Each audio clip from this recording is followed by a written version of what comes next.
Nós estamos vivendo dias muito especiais aqui na Igreja Batista Alicerce, dias históricos, marcantes na nossa caminhada, e especialmente porque nessa caminhada nós estamos nos primeiros passos. A igreja se organizou em maio, final de maio, e esse encontro que tivemos de sexta até aqui é um encontro que marca o início mesmo da nossa expressão clara da nossa vocação, do nosso chamado, da visão que Deus tem nos dado como igreja. A partir daqui nós vamos dar passos sólidos, consistentes e buscando sempre ouvir e entender aquilo que Deus tem para nós, aquilo que Deus quer de nós como igreja plantada aqui nesta cidade. E nesses dias, sexta e sábado, que se passaram já, e hoje no domingo, nós temos a alegria e a honra de recebemos dois convidados. Pastor Pedro Felizola esteve conosco aqui ontem, compartilhando a palavra, batendo um papo sobre adoração, esteve aqui o dia inteiro conosco. E desde sexta-feira nós temos a alegria de receber aqui o pastor Tiago Mates, que está compartilhando conosco, compartilhou ontem 2 palavras, e hoje trará uma palavra ao coração da igreja, que eu creio mesmo ser uma palavra muito importante e que se encaixa perfeitamente com valores que nós temos aqui nesta comunidade. E eu sei que Deus vai falar muito ao seu coração, vai te desafiar e também vai confirmar convicções na sua caminhada com Ele. Então eu queria convidar o pastor Tiago a vir aqui à frente, recebam ele com carinho.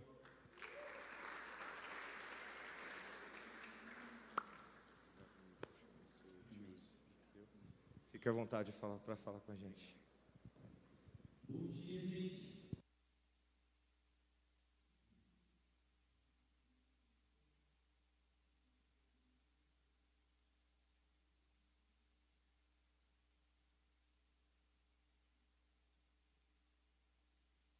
Fazendo nessa igreja, depois o pastor Pedro Felizola, pastor Felipe, pastor Jairo agora.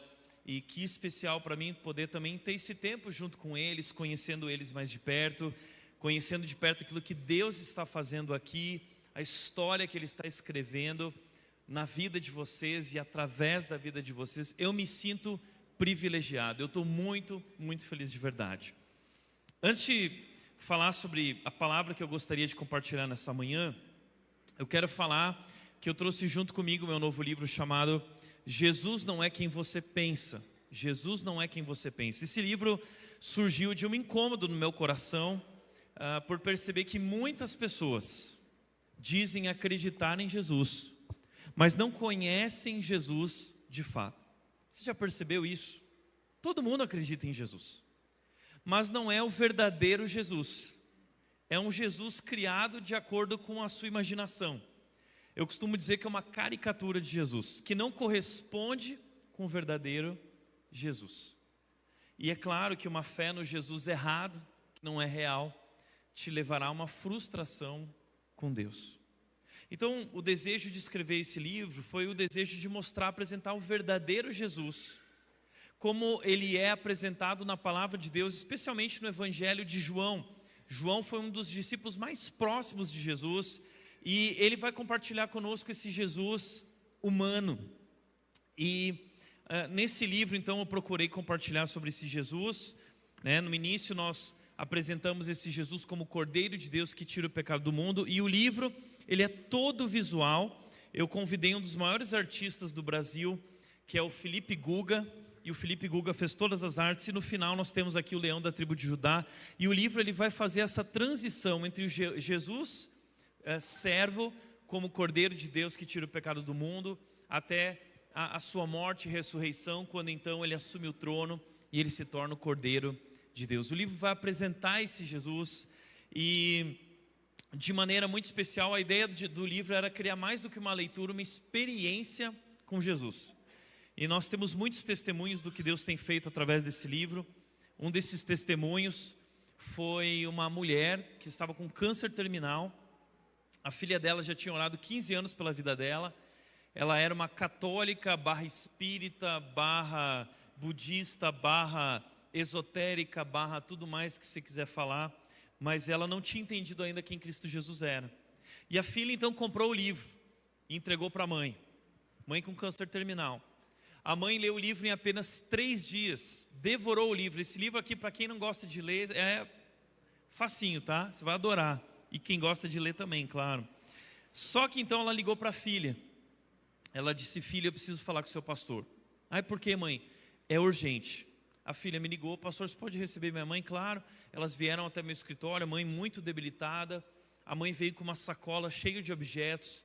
Essa mulher entrou no escritório com o livro na mão e ela disse assim: pastor Tiago, eu vim aqui para dizer que eu entendi agora. Eu entendi que Jesus Cristo é o Cordeiro de Deus que tira o pecado do mundo. E eu quero me render e reconhecer Jesus Cristo como meu único e suficiente Salvador. Nesse momento, eu já estava chorando, emocionado. Essa mulher jogou os objetos dela, da sacola, que eram os ídolos que ela carregou e acumulou ao longo de toda a sua vida. E ela disse: pastor, por favor, dê um fim nisso, porque eu não preciso mais disso. Agora eu entendi que Jesus é suficiente. Ela se rendeu a Cristo. Depois de 2 semanas, nós batizamos ela. E depois de 1 mês, ela faleceu. Ela não foi curada da doença no corpo, mas ela foi curada em seu coração. Ela recebeu a vida eterna e nós celebramos isso como igreja. E essa não é a única história, são muitas e muitas histórias de como Deus tem usado esse livro como instrumento para que pessoas possam conhecer Jesus. Então você tem a oportunidade lá fora de adquirir o livro, se você quiser depois, ou estou aqui também se quiser uma dedicatória, alguma coisa, conte comigo, tá bom? Abra sua Bíblia no Salmo 128. Eu quero compartilhar com você uma mensagem muito íntima, uma mensagem que vem lá do mais profundo do meu coração, algo que eu acredito ser o mais essencial, talvez dentro daquilo que é a nossa igreja, nossas vidas.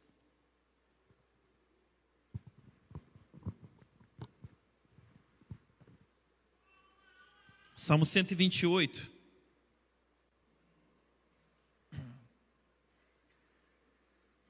Salmo 128, ele vai dizer o seguinte: como é feliz quem teme o Senhor, quem anda em seus caminhos. Você comerá do fruto do seu trabalho e será feliz e próspero. Sua mulher será como videira frutífera em sua casa, seus filhos serão como brotos de oliveira ao redor de sua mesa. Assim será abençoado o homem que teme o Senhor. Que o Senhor o abençoe desde Sião, para que você veja a prosperidade de Jerusalém todos os dias da sua vida, e veja os filhos dos seus filhos, haja paz em Israel. Eu quero te chamar a atenção para o início desse salmo. As 3 primeiras palavras desse salmo são: como é feliz. Como é feliz. Gente, o salmo que nós vamos estudar hoje aqui é um salmo sobre felicidade. Tá bom, obrigado. É um salmo sobre felicidade. A felicidade é o combustível que move a humanidade. Todos nós queremos ser felizes, não é? E sabe, esse salmo não está falando de uma felicidade qualquer. Ele está falando da maior e mais completa felicidade, a maior experiência de felicidade que o ser humano pode experimentar. A palavra aqui, como é feliz, é usada em outros momentos como bem-aventurado. É uma palavra muito importante na Bíblia que denota o último grau de felicidade que o ser humano pode experimentar. É uma felicidade, é uma vida plena. Essa mesma palavra é usada, por exemplo, lá no Salmo 1, quando diz assim: como é feliz aquele que não ouve o conselho dos ímpios, não se detém, não se desvia no caminho dos pecadores, nem se assenta na roda dos escarnecedores. Antes, o seu prazer está na lei do Senhor, e nessa lei medita de dia e de noite. Ele é como uma árvore plantada junto às águas correntes, que no devido tempo dá seu fruto, e suas folhas nunca murcham. Ele prospera em tudo que faz. É isso. O salmista está falando de alguém que prospera em tudo que faz. O salmista está falando de alguém que é feliz acima de qualquer outro tipo de felicidade que o mundo possa apresentar. Essa é exatamente a felicidade que Salomão buscou. No livro de Eclesiastes, nós vemos esse Salomão buscando, assim como nós buscamos a felicidade, Salomão se jogou num projeto por buscar experimentar essa felicidade. Ele diz no capítulo 2 de Eclesiastes, ele diz o seguinte: eu queria saber o que vale a pena na vida, nos poucos dias da vida humana. Então Salomão decidiu investir tudo o que tinha e o que não tinha para descobrir o que era felicidade. Ele se jogou de cabeça nesse projeto, ele dedicou todos os dias da vida dele na busca infindável por esse prazer. Ele buscou essa felicidade e prazer nas relações. Ele teve mais de 1000 mulheres. O que ele não sabia é que 1000 mulheres trariam 1000 sogras. Então ele não foi tão feliz. Salomão também buscou construir, ele construiu casas, ele construiu castelos, ele adquiriu cavalos, ele fez acordos comerciais, ele se tornou o homem mais famoso da época dele. Toda semana ele estava na capa da Caras, no castelo de Caras, na revista Exame, na revista Você S.A. Salomão era o homem mais bem sucedido da terra na sua época, de tal forma que diz que o maior sonho que alguém podia ter na época de Salomão era poder contemplar a beleza, a face, a glória de Salomão. Esse era o sonho das pessoas. Salomão, ele chegou no topo. Salomão, ele chegou naquilo que nós consideramos o último degrau da experiência humana. Tudo aquilo que nós consideramos felicidade, Salomão experimentou, Salomão conquistou. E quando ele chegou no último degrau da experiência humana dessa escada, sabe o que ele descobriu? Que ele tinha apoiado a escada na parede errada. Que nada daquilo valia a pena. Então ele escreve um pequeno livro, porque Salomão agora, ele está no final da sua vida, já não lhe restam mais dias, ele não tem mais tempo. Então Salomão agora está arrependido. Salomão percebe que desperdiçou a sua vida, e ele é como um homem agora na UTI, entubado. Ele não tem mais tempo, ele não tem mais vida para viver, ele descobre que desperdiçou.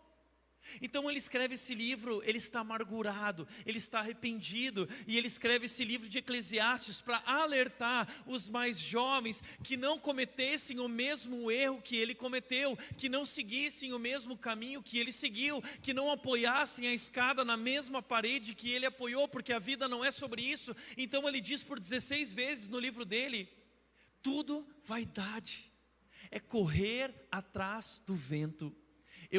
Sabe o que Salomão está dizendo para nós através de Eclesiastes?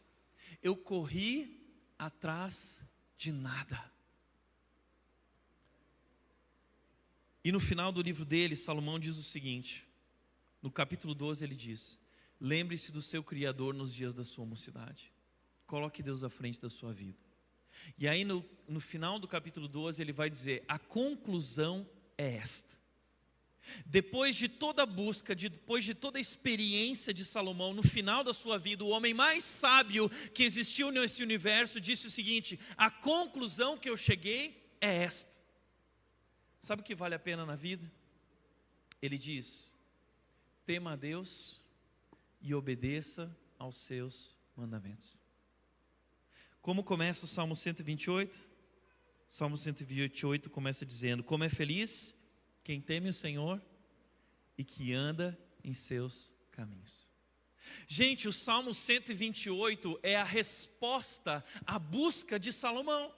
E não só a busca de Salomão, mas a nossa busca, nosso projeto de vida humana em busca da felicidade. O Salmo 128 é tudo aquilo que Salomão não viveu. O Salmo 128 é a antítese, é tudo que Salomão gostaria de viver. E sabe qual é a imagem que o Salmo 128 vai trazer do último degrau da experiência humana? Sabe qual é o último degrau da experiência humana? O Salmo 128 vai mostrar uma imagem para nós. A maior felicidade que o ser humano pode experimentar. Sabe qual é? É um homem sentado na mesa no final da sua vida, ao lado da sua esposa, ao lado dos seus filhos, tendo sua família reunida, unida, relacionamentos aquecidos. Todos eles seguindo o caminho do Senhor. Isso é felicidade. Sabe que foi feita uma pesquisa nos Estados Unidos com homens acima de 60 anos de idade. E sabe o que eles descobriram nessa pesquisa? Que quando os homens eles ultrapassam essa barreira dos 60 anos de idade, uma chave vira na mente deles, na vida deles, e eles percebem que a vida na verdade nunca era sobre trabalho, mas era sobre família. E eu vi isso na vida do meu pai, quando ele chegou na fase dos 60 anos, ele não queria saber de mais nada. A única coisa que atraía ele era a família, eram os filhos, eram os netos. Ele se tornou asfixiado pela família. É isso que acontece. O problema é que muitos homens, quando chegam nessa fase da vida, percebem que não construíram isso. Porque se nós não nos dedicarmos a cada dia para essa construção, nós vamos chegar nesse momento, nessa fase da nossa vida, sem família. Foi o que Salomão viveu. Recentemente eu estive com o pastor, presidente da Ordem dos Pastores Batistas do Brasil. Presidente dos Pastores Batistas do Brasil. Um homem que mentoreia 15 mil pastores no Brasil. E ele falou algo chocante para mim. Ele falou assim: Tiago, eu tive a oportunidade de estar com pastores que já tinham mais de 40 anos de ministério. 40 anos de ministério. Eu não sabia nem o que falar para eles. Mas eu decidi então fazer uma pergunta. Ele fez uma pergunta. A pergunta era: se vocês pudessem mudar algo na vida, no ministério de vocês, se vocês pudessem voltar no passado, o que vocês mudariam? De maneira unânime, esses pastores responderam: eu mudaria o tempo que eu investi, a prioridade que eu dei à minha família. Esse mesmo pastor, presidente da ordem, teve a oportunidade de estar numa conferência para filhos de pastores. E ele percebeu duas coisas. A primeira coisa que ele percebeu é que nenhum dos filhos de pastores queria ser pastor. A segunda coisa que ele percebeu, ele decidiu fazer uma pergunta. Ele fez essa pergunta: se vocês pudessem mudar algo no passado de vocês, ou no ministério do pai de vocês, o que vocês mudariam? E de maneira unânime, esses filhos responderam: nós mudaríamos o tempo que meu pai investiu em nossas vidas e em nossa família. Sabe qual é a descoberta por todos os lados, pela ciência, pela experiência? Sabe qual é a descoberta do ser humano? No final da vida, a única coisa que nos traz profundo arrependimento é não ter construído a nossa vida em cima do temor do Senhor, em cima dos princípios de Deus, e construído uma família de verdade, unida ao redor da mesa na presença do Senhor. É a única coisa que pode te levar a se arrepender profundamente na tua vida. Talvez diante disso, você fale assim: puxa, eu quero construir essa história. Eu quero chegar lá no final, no último degrau, e eu quero poder desfrutar dessa alegria. Então, se esse é teu desejo, eu quero deixar para você aqui 3, 4 princípios desse salmo que podem te ajudar, que podem garantir, pela graça de Deus, que você chegue nesse último degrau e que você possa sentar nessa mesa. Em primeiro lugar, eu quero dizer que é o seu compromisso com Deus. A primeira coisa que fará diferença na nossa história, que pode nos conduzir a esse lugar nessa mesa, é o nosso compromisso com Deus. O versículo 1 diz: como é feliz quem teme o Senhor, quem anda em seus caminhos. É um homem que ama a Deus, mas não apenas ama a Deus, é um homem que obedece a Deus, que quer fazer a vontade de Deus. É um homem, é uma mulher que busca aquilo que Deus quer antes daquilo que eu quero, a vontade de Deus antes da minha vontade. Eu quero viver para servir o Senhor e agradá-lo em tudo que eu viver. Esse é o primeiro botão na construção da nossa história. Sabe, eu digo que construir a nossa vida é como abotoar uma camisa. Se nós abotoamos o primeiro botão errado, todos os outros botões vêm errado. Então esse é o primeiro botão. É o nosso compromisso com Deus. É esse amor, é essa devoção, é esse buscar a vontade de Deus e obedecer ao Senhor e colocá-lo como prioridade em nossas vidas. Eu tive a oportunidade de nascer numa família que fez isso. A minha mãe foi uma mulher que decidiu colocar o Senhor como prioridade na sua vida, muito antes de eu conhecê-la, porque eu não havia nascido. Minha mãe ainda nem namorava na época, e a minha mãe, ela era de uma família muito pobre, muito pobre. Meu avô era alcoólatra, e minha mãe não teve um pai presente, mas ela conheceu a Cristo. E eu vou dizer mais para vocês, porque vocês vão ouvir algumas histórias chocantes hoje. Eu descobri essa semana que minha mãe foi abusada pelo meu avô. Essa é a história da minha mãe. Mas ela conheceu a Cristo. Cristo transformou a vida dela. E com 17 anos, ela foi trabalhar na loja do meu avô, por parte de pai. Uma família já muito melhor na cidade, uma família que tinha condições. Ela se apaixonou pelo meu pai se apaixonou por ela. Eles eram da igreja luterana, os dois começaram a namorar. E ela estava feliz, porque o sonho de uma moça pobre era poder casar com um homem de uma família rica. E eles estavam namorando quando os pastores da igreja luterana chegaram para ela e conversaram com ela e disseram o seguinte: Dona Margarete, o James, ele frequenta a igreja, mas ele não é um homem que tem um compromisso com Deus. Ele não ama a Deus de verdade, ele não anda em seus caminhos. Nós não recomendamos que você continue esse namoro e que muito menos se case com o James, que era meu pai. E minha mãe ali lidou com um dilema, porque o sentimento dela era de amor, de paixão pelo meu pai. Ela queria casar com meu pai. E depois de toda a história de vida dela, aquela era a grande chance dela de viver uma nova história. E a crise que ela viveu foi: será que não é melhor eu ter isso? Eu não vou ter nada perfeito, mas talvez é melhor isso do que tudo que eu vivi até aqui. Mas ela decidiu não racionalizar seus sentimentos, ela decidiu obedecer a Deus integralmente. E ela então se voltou para o meu pai e ela disse o seguinte: eu vou terminar com você, ainda que eu o ame, mas eu amo mais o Senhor. E eu jamais seria burro o suficiente de casar com um homem que não ama a Deus. Porque se como esposa eu devo me submeter a meu marido, eu jamais vou me submeter a você, se você não for um homem que se submete a Deus. E ela bateu a porta na cara do meu pai. Sofreu, chorava na presença do Senhor. Mas temia o Senhor e decidiu andar em seus caminhos. Meu pai, recebendo porta na cara constantemente, decidiu, depois de muitos meses, tomar vergonha na cara e foi procurar os pastores. E foi discipulado.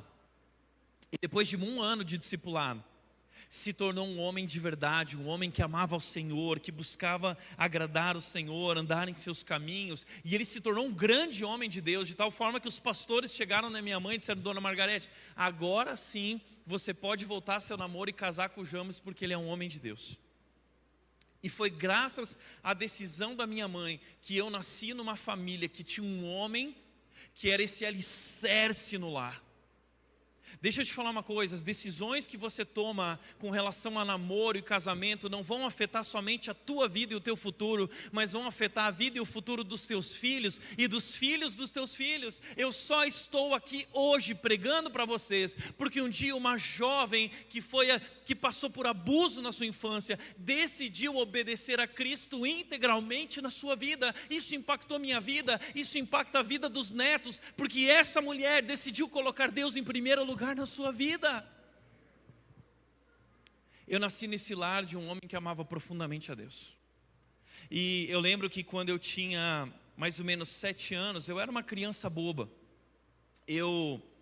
Quando eu ia para a escola municipal, eu participava de uma escola municipal. Nossa família, meu avô tinha dinheiro, mas a minha família era muito simples. E meu pai não tinha dinheiro, meu pai tinha um carro velho. E a minha vergonha quando eu saía da escola é que os pais iam buscar os filhos com carros maravilhosos. Lembra do Ômega Suprema? O Monza, o Cadete, todos os meus colegas, os pais tinham carrões. E meu pai chegava com um Corcel 2 velho e me pegava e eu entrava no carro e eu falava: pai, vai logo, né?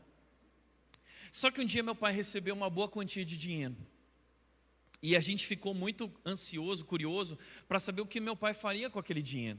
E a decisão que ele tomou em relação ao dinheiro, porque a gente ficou pensando, será que ele vai comprar uma TV nova, maior? Será que ele vai investir num carro novo, um carrão? Será que ele vai reformar a casa? O que ele vai fazer? E a decisão que ele tomou do que fazer com aquele dinheiro impactou profundamente a nossa vida. Meu pai decidiu pegar todo aquele dinheiro e ele investiu num curso de seminário em São Paulo. E durante 4 anos da vida dele, um fim de semana sim, um fim de semana não, meu pai pegava um ônibus do Rio Grande do Sul até São Paulo, 24 horas até Atibaia, viajava durante a madrugada, estudava durante o dia teologia e voltava mais 24 horas para casa. E sabe por que ele decidiu dedicar 4 anos da vida dele, todos os recursos que ele tinha no seminário? Porque ele amava o Senhor. E ele queria estudar mais a palavra para poder servir a Deus melhor na sua família, no seu trabalho e na sua igreja. Ele gastou todo o dinheiro que ele tinha nisso. E ele deu, na formatura dele, fizeram um cálculo, ele deu 3 voltas ao mundo na quilometragem de ônibus para ir para o seminário e voltar. Isso no passado. Numa dessas idas, meu pai me chamou e disse: Tiago, quer ir comigo? Eu tinha 7 anos de idade. Eu lembro que naquela viagem, enquanto nós estávamos na madrugada naquele ônibus, estava todo mundo dormindo com a luz apagada, de repente meu pai acendeu uma lâmpada, aquela lâmpada que fica em cima da poltrona, ele acendeu e um feixe de luz recaiu sobre a palavra de Deus aberta no colo dele. E ele passou algumas horas estudando e lendo a palavra. Eu lembro até hoje dessa imagem. Eu lembro de olhar para o meu pai naquele momento, abrindo o olho e falando assim: meu pai ama a palavra de Deus. Isso me fez amar a palavra de Deus, porque os teus filhos te seguem. Se você amar a palavra de Deus, os teus filhos vão amar a palavra de Deus. Eu nasci numa família, eu costumo dizer que na minha casa nós não tínhamos decoração. Na minha casa nós tínhamos a Bíblia decorando a casa. Eu acordava de manhã, tinha versículo bíblico no teto do meu beliche. Eu ia para o armário pegar minha roupa, tinha versículo bíblico no armário. Eu passava pelo corredor, tinha versículo bíblico, quadro no corredor. Eu chegava no banheiro, tinha um versículo bíblico no espelho do banheiro. Enquanto eu escovava os dentes, todos os dias eu lia aquele versículo. Aí eu ia para a cozinha, quando eu passava pela sala, tinha um versículo gigante do casamento dos meus pais num quadro. Eu sentava na cozinha, na mesa do café da manhã, todas as manhãs eu lia um versículo gigante que meus pais colocaram na parede, em frente à mesa, em letras garrafais: ide por todo o mundo e pregai o evangelho a toda criatura. Eu costumo dizer que eu vivi na pele aquilo que Hebreus 4:12 diz: a palavra de Deus é viva e poderosa. Aquelas palavras saltaram da parede e vieram parar no meu coração, e quando eu tinha 14 anos, eu recebi o meu chamado. E se eu estou aqui hoje cumprindo o ID diante de vocês, é porque um dia meus pais investiram tudo o que podiam, todo o tempo que tinham, para nos ensinar a amar a Deus e amar a palavra de Deus. E no dia que eu recebi meu chamado, adivinha onde eu decidi estudar? No mesmo lugar que meu pai tinha estudado. Porque os teus filhos te seguem. Você é o pastor, você é o exemplo deles. E eu segui o caminho do meu pai. O primeiro compromisso que vai fazer diferença na nossa história, nos permitir nos sentar nessa mesa no final da nossa vida, é o nosso compromisso com Deus. O segundo compromisso é um compromisso com o trabalho. O texto diz do versículo 2: você comerá do fruto do seu trabalho e será feliz e próspero. É um compromisso com o trabalho, mas um compromisso de colocar o trabalho no lugar correto. O compromisso de não inverter a prioridade, o valor do trabalho. Compreender que a parte mais importante da construção da nossa vida não está no trabalho, mas está em caminhar nos caminhos do Senhor. E que todo trabalho, na verdade, é apenas um meio de servir a Deus e de sustentar a nossa família, de cuidar daqueles que Deus nos deu. E sabe, isso foi lindo na vida do meu pai, porque hoje eu vejo uma crise com relação ao trabalho nessa nova geração. Uma geração que busca um trabalho que lhes faça felizes. Uma geração que vê o trabalho como um fim em si mesmo.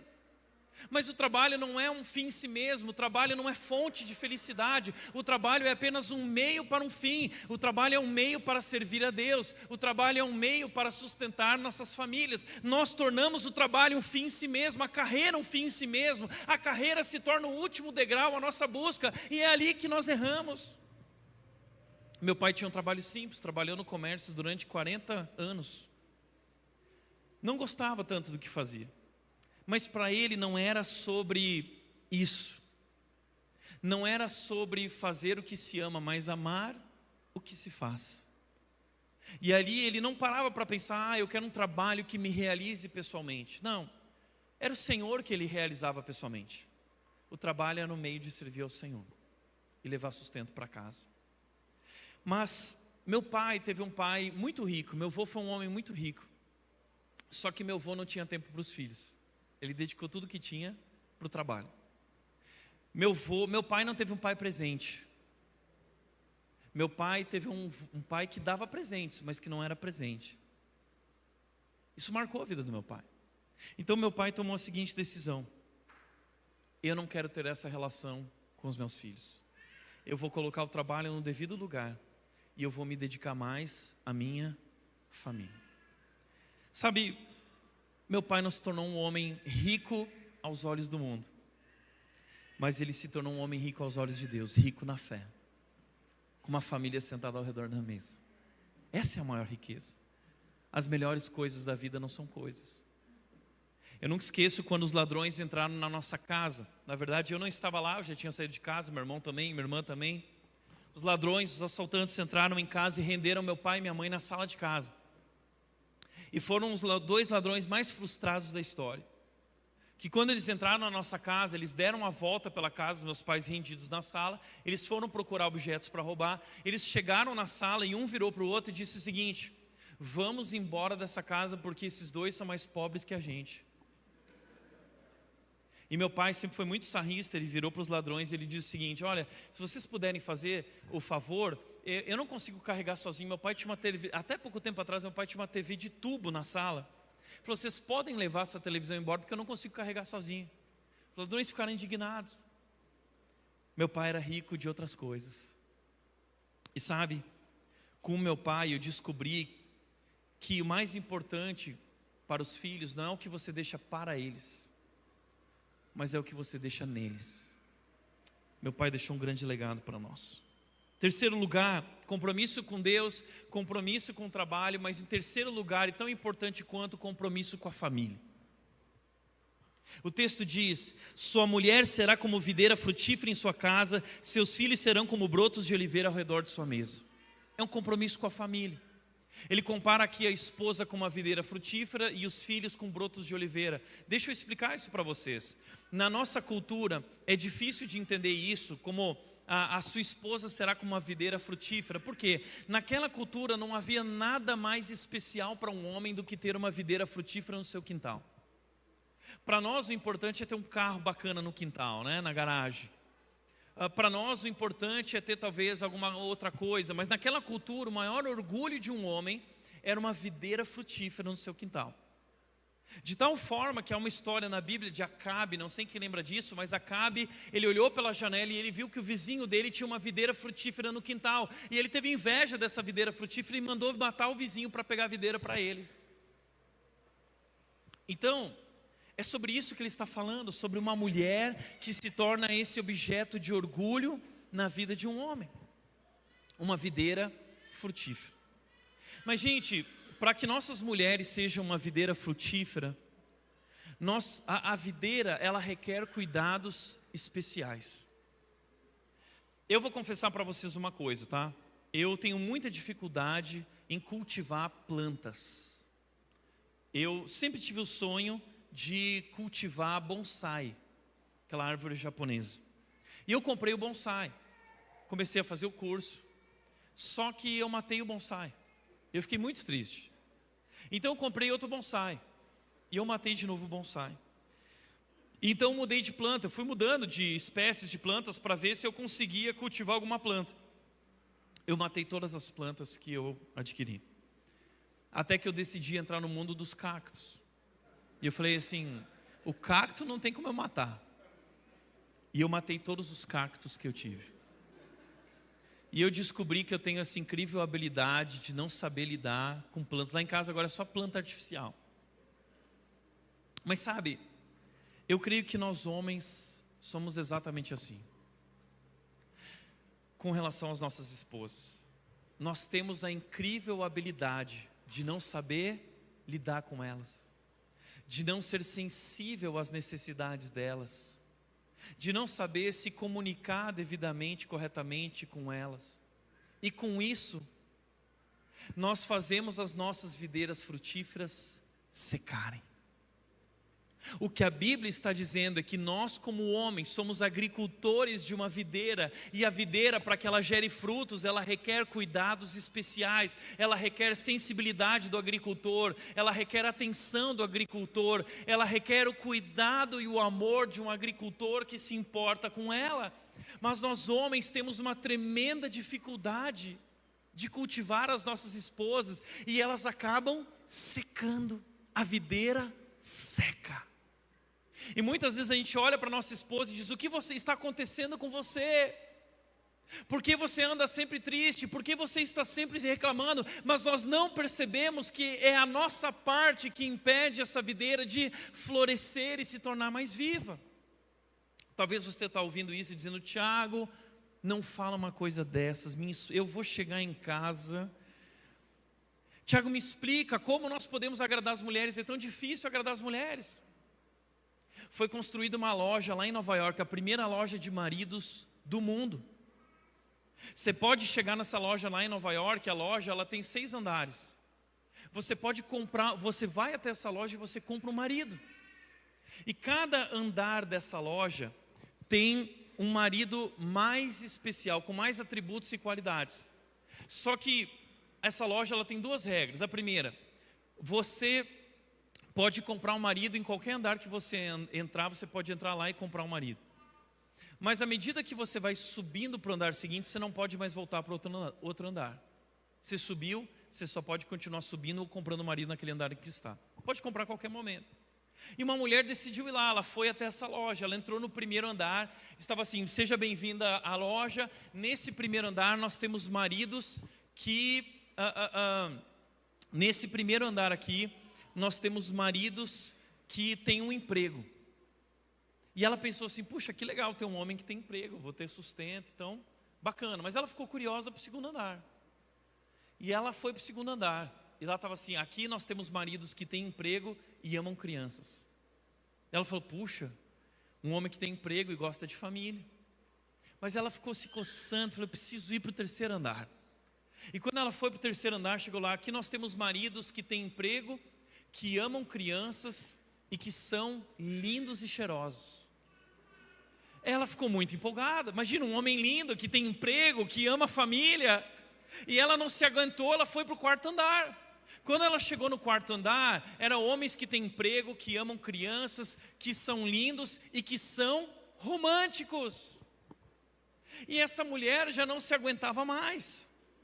E ela subiu para o próximo andar, que era o quinto andar. Homens que têm emprego, que amam crianças, que são lindos e cheirosos, que são românticos e que gostam de ajudar nas tarefas de casa. Essa mulher, ela falava assim: isso é muito mais do que eu mereço. Uau! Ela estava empolgadíssima. Mas ela não resistiu. Eu preciso ver o que tem no sexto andar. E ela subiu ao sexto andar. E quando ela chegou no sexto andar, tinha uma placa bem grande escrito assim: seja bem-vinda ao sexto andar. Você é a mulher número 30.168.035. Nesse andar, nós não temos maridos para vender. Esse andar só existe para provar que é impossível agradar as mulheres. Esse é o sentimento às vezes, não é?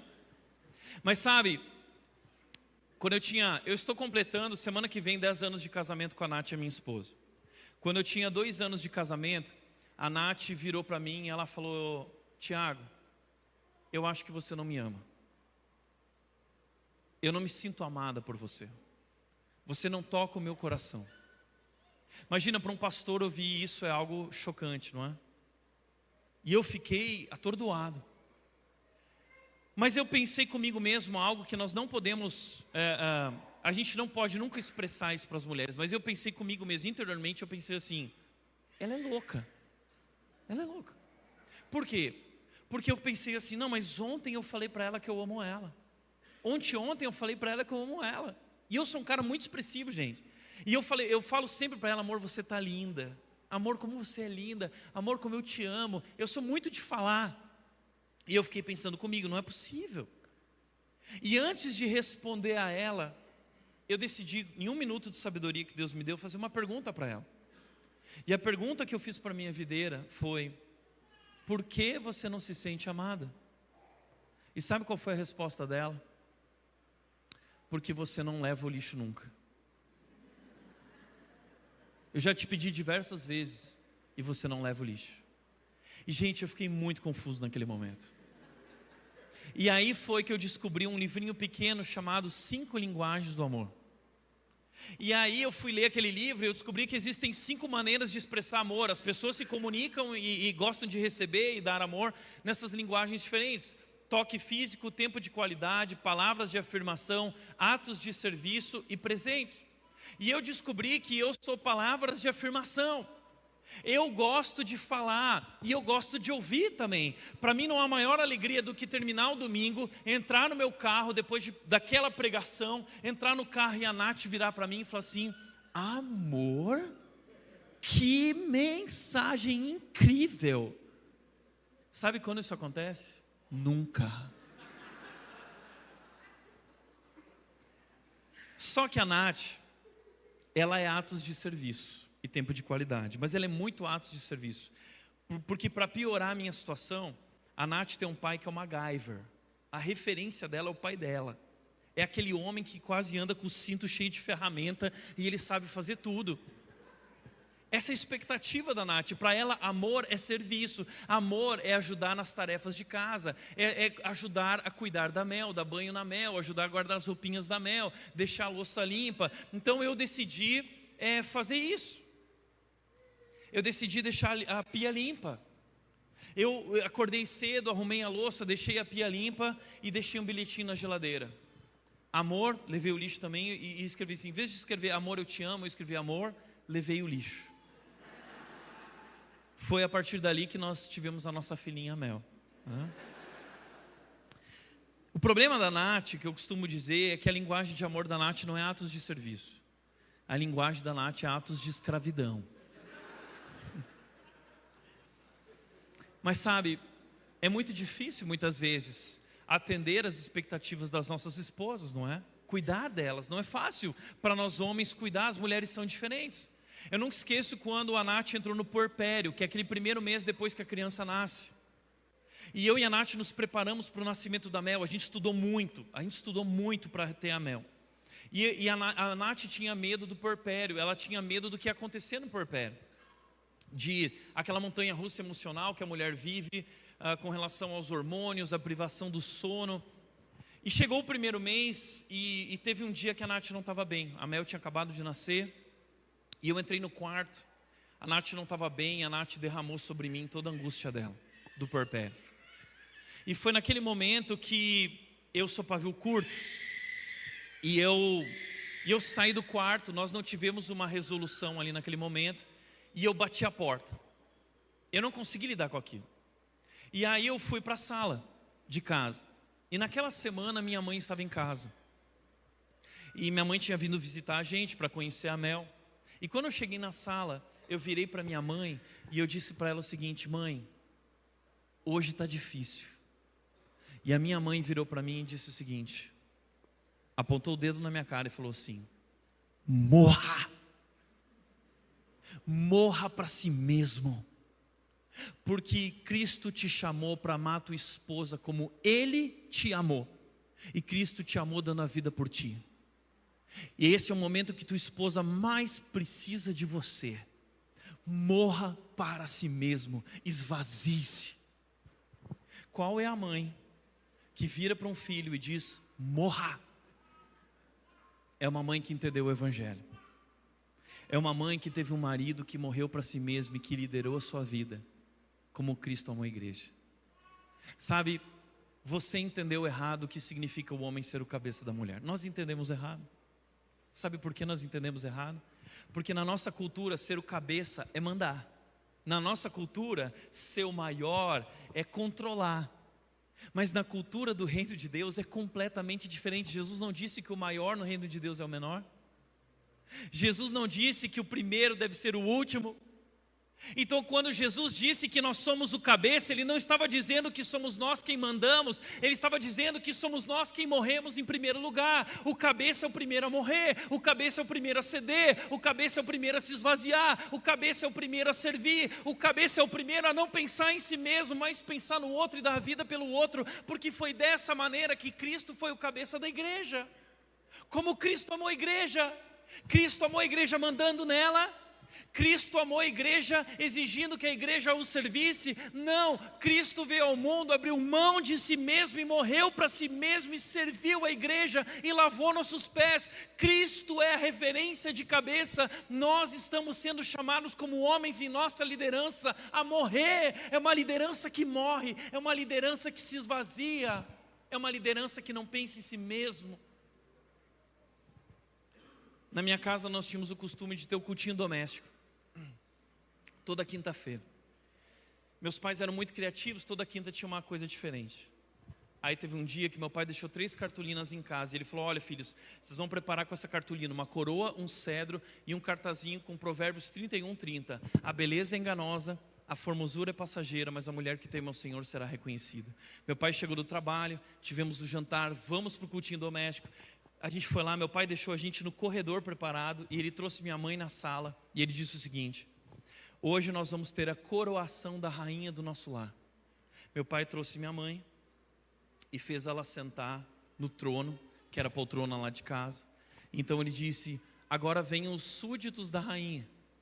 E aí vieram os súditozinhos com o cartazinho, né? A coroa, a beleza é enganosa, a formosura é passageira. E nós coroamos a rainha do nosso lar. Está aqui uma foto para vocês desse momento incrível.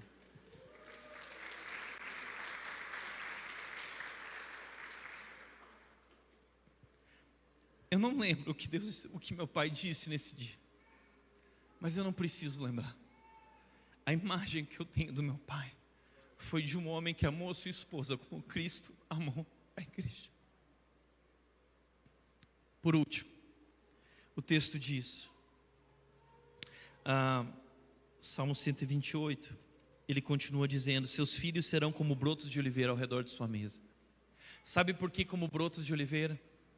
Porque a oliveira é uma árvore milenar. A oliveira é uma árvore que ela vai crescendo e se tornando cada vez mais forte, mais imponente, porque os brotos de oliveira, eles vão crescendo ao redor dessa árvore. E eles vão seguindo o mesmo caminho do tronco dessa árvore, eles vão acompanhando, seguindo na mesma direção. E o caule, o tronco dessa árvore vai se tornando cada vez maior e mais grosso e mais imponente, mais forte, porque os filhos seguem a mesma direção, os brotos de oliveira. Essa comparação é fantástica. Sabe por quê? Porque os teus filhos te seguem. Você é o exemplo deles. Você é o pastor da tua casa. Deixa eu te falar uma coisa. O pastor Felipe, o pastor Jairo são pastor dessa comunidade. Mas você é o pastor da tua casa.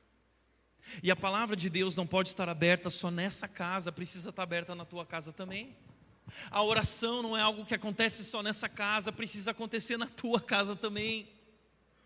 Louvar a Deus e adorar a Deus não é algo que acontece somente nessa casa, precisa acontecer na tua casa também, porque os teus filhos te seguem, você é o exemplo deles. E se você estudar a palavra, os teus filhos vão querer estudar a palavra. Se você orar e amar a Deus, os teus filhos vão amar a Deus e vão se tornar homens de oração.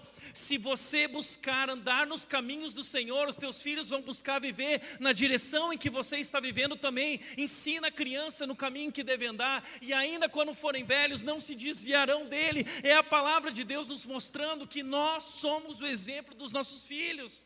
Eles são brotos de oliveira, eles estão seguindo o teu exemplo, não o que você diz, mas o que você faz, a maneira como você gasta o teu dinheiro, a maneira como você trata a mãe deles, a tua esposa. Eles estão observando tudo a respeito de você. Filhos precisam ser instruídos, precisam ser corrigidos, precisam ser orientados. E se nós assumirmos esse compromisso com Deus, se nós assumirmos esse compromisso com nossa família, com o trabalho, o versículo 4 diz: assim será abençoado o homem que teme o Senhor. Assim será abençoado. Por quê? É uma mesa, é um homem no final da sua vida, sentado nessa mesa, ao lado da sua esposa, com admiração, ao lado dos seus filhos que lhe admiram. Assim será abençoado. Essa é a bênção de Deus. Essa é a bênção de Deus. A bênção de Deus não é material. A bênção de Deus é essa. Como diz o Chesterton, não existe nada mais extraordinário do que um homem comum, sua esposa comum e seus filhos comuns. É o que o salmista está dizendo para nós. Assim será abençoado. Nada mais extraordinário do que isso.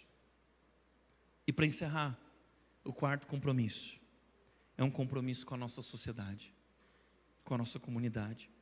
Porque o texto vai mostrar o seguinte, que esse homem que impactou sua família, essa família vai impactar a sociedade.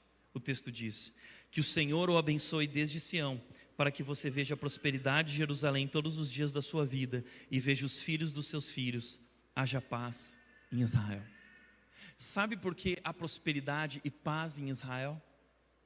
Porque a prosperidade e a paz nessa casa impactaram, influenciaram esse país, essa nação, essa sociedade. Haja paz em Israel. Sabe como era na minha casa quando nós acordávamos pela manhã? Meu pai acordava às 5:30 da manhã para orar. Minha mãe, enquanto isso, no domingo, ia preparar os pães do café da manhã. Pães 12 grãos, 24 grãos, 36 grãos. Pão sem glúten, pão recheado, várias geleias, sucos naturais preparados direto da fruta. Aí acordava no domingo de manhã, meu pai, depois às 7 horas da manhã, nós íamos para o culto, né? De manhã meu pai ia para o nosso quarto, abria a janela e falava assim: filhos, vejam, as misericórdias do Senhor se renovaram nesta manhã. Vamos à igreja. E nós levantamos: papai, como nós amamos quando o Senhor nos acorda pela manhã cedo. Vamos à igreja. Nós chegávamos do banheiro, tinha um banheiro para os 3 filhos. A minha irmã mais nova passava muito tempo dentro do banheiro. A gente não conseguia se arrumar. Enquanto isso, eu e meu irmão levantávamos nossas mãos e orávamos e abençoávamos a nossa querida irmã. Você acha que essa é a história da minha família mesmo? A gente acordava domingo de manhã e acordava atrasado. Então meu pai já ia lá no nosso quarto, abria a janela. A gente falava: não, pai, a gente não quer ir para a igreja. Ele abria a janela e falava: eu não quero saber. Ele puxava a gente pela perna.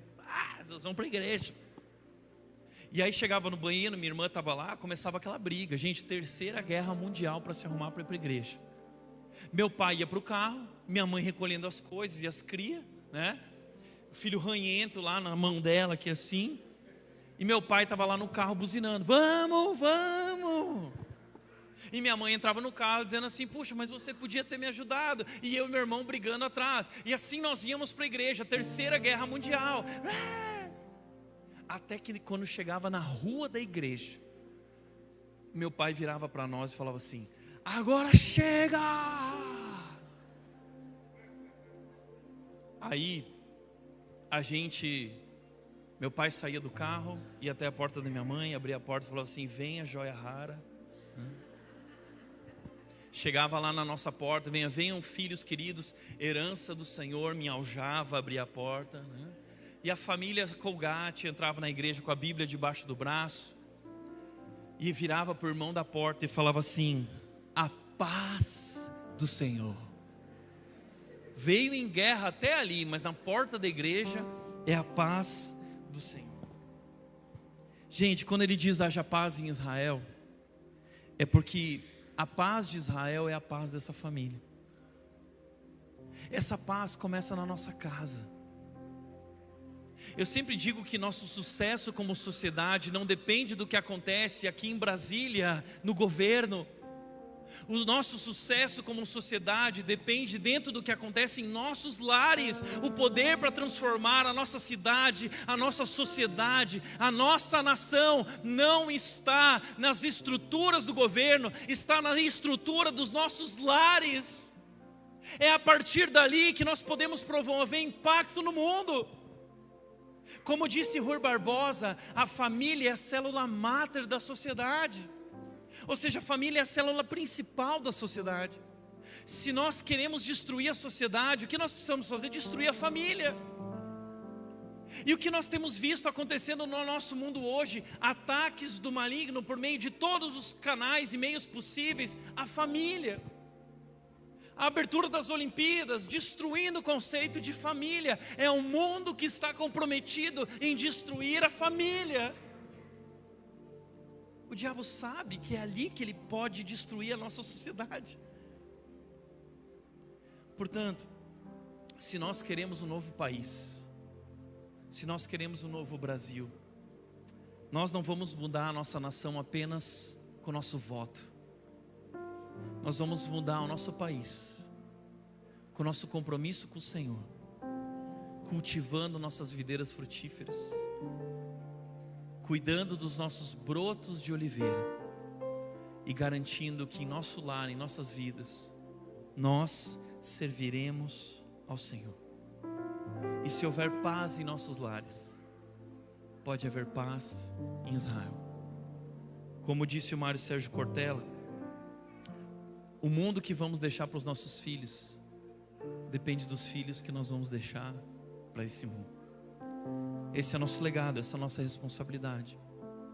E para encerrar, há 3 anos atrás, eu recebi uma notícia.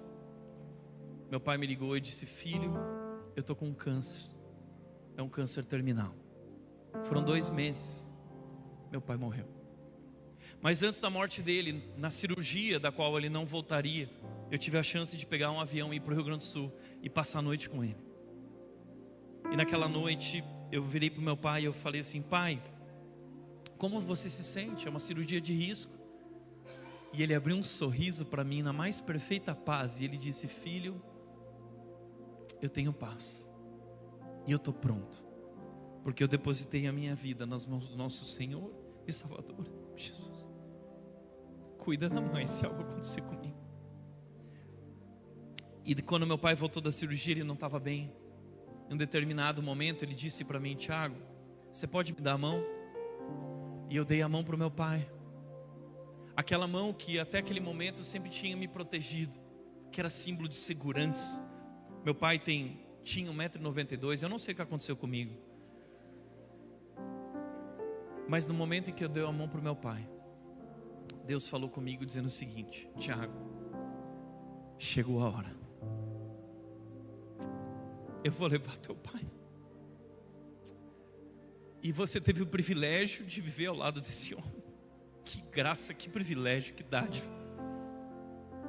Mas tudo que esse homem foi na sua vida, agora você precisa ser, porque você vai se tornar pai. E foi ali, 2 meses depois, que eu descobri que a Nath estava grávida da Mel. E naquele momento que eu dei a mão para o meu pai, eu descobri, Deus falou comigo dizendo: essa é uma transferência de legado. Tudo que seu pai foi, agora você é chamado a ser esse homem, na vida da sua esposa, na vida da sua filha. E quando a Mel nasceu, eu disse no ouvido dela: filha, eu farei tudo o que for possível para mim, para que você aprenda a amar o Senhor e andar em seus caminhos. Esse é o nosso legado, e é assim que nós vamos transformar a nossa nação. Portanto, se nós queremos sentar nessa mesa, nós precisamos assumir esses compromissos. E como diz o Salmo, como é feliz. Você quer experimentar essa felicidade? Então assuma esse compromisso. Vamos orar? Feche os teus olhos. Pai querido, eu quero te agradecer por essa manhã, esse tempo juntos aqui. Queremos te agradecer pela tua palavra, que nos confronta, nos corrige, mas também nos capacita para viver uma nova história. E nós podemos viver uma nova história. Obrigado pela tua graça. Obrigado porque onde abundam erros, falhas e pecados, a tua graça superabunda. E nossos filhos não estão fadados a ser um reflexo dos nossos erros. Se nós nos rendermos a Ti e a Tua graça pode transformar nossas vidas e nossos lares. E essa é a nossa oração. Hoje nós colocamos a nossa vida, nosso lar diante do Senhor. Nós queremos sentar nessa mesa, na presença do Senhor, ao redor de nossa família, celebrando quem o Senhor é, a grandeza do teu amor. Assim nós oramos em nome de Jesus, em nome de Jesus. Amém. Amém. Deus abençoe.